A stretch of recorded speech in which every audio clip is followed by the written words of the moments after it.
ஹாய்ங்க, வணக்கம். இன்றைக்கி கவலை மீன் போட்டு குழம்பு எப்படி வைக்கிறதுன்னு பார்க்கலாம். ஸ்டவ்வை பற்ற வச்சுங்க. அதில் ஒரு கடாயை வச்சுங்க. கடாய் நல்லா சூடானதும் எண்ணெய் ஊற்றிங்க.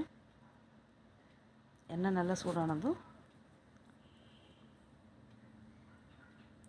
கொஞ்சமாக வெந்தயம் போட்டுக்குங்க. வெந்தயம் நல்லா செவக்கணும். செவந்ததுக்கப்புறமா கருவேப்பிலை போட்டுக்குங்க.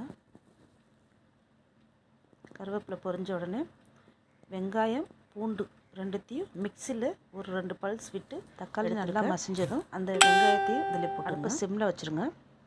அதுக்கப்புறம் வெங்காயம் பூண்டு பச்சை வடை போகிற சில்லி பதக்கிட்டு தக்காளி குழம்பு மிளகாத்தூள்,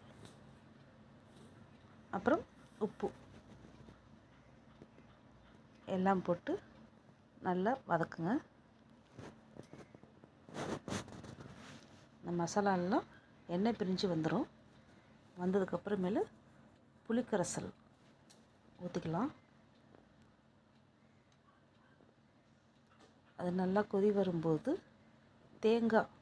தேங்காவில் சோம்பு போட்டு அரைச்சி எடுத்து வச்சுருக்கேன், அதையும் கலந்துக்கலாம். அது நல்லா ஃபுல்லாக கொதிக்க விட்டுருங்க.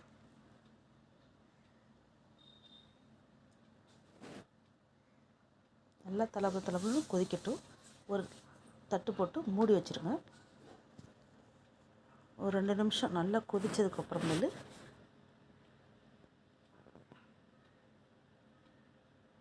அதில் மீன் எடுத்து போட்டுக்கலாம். கவலை மீன் க்ளீன் பண்ணி வச்சுருக்கேன், அந்த மீனை போட்டுக்கலாம். இந்த மீன் ஒரு 3-4 நிமிஷத்துலேயே நல்லா வெந்துடும். ஸ்டவ்வை ஃபுல் ஃப்ளேம்லேயே இருக்கட்டும்.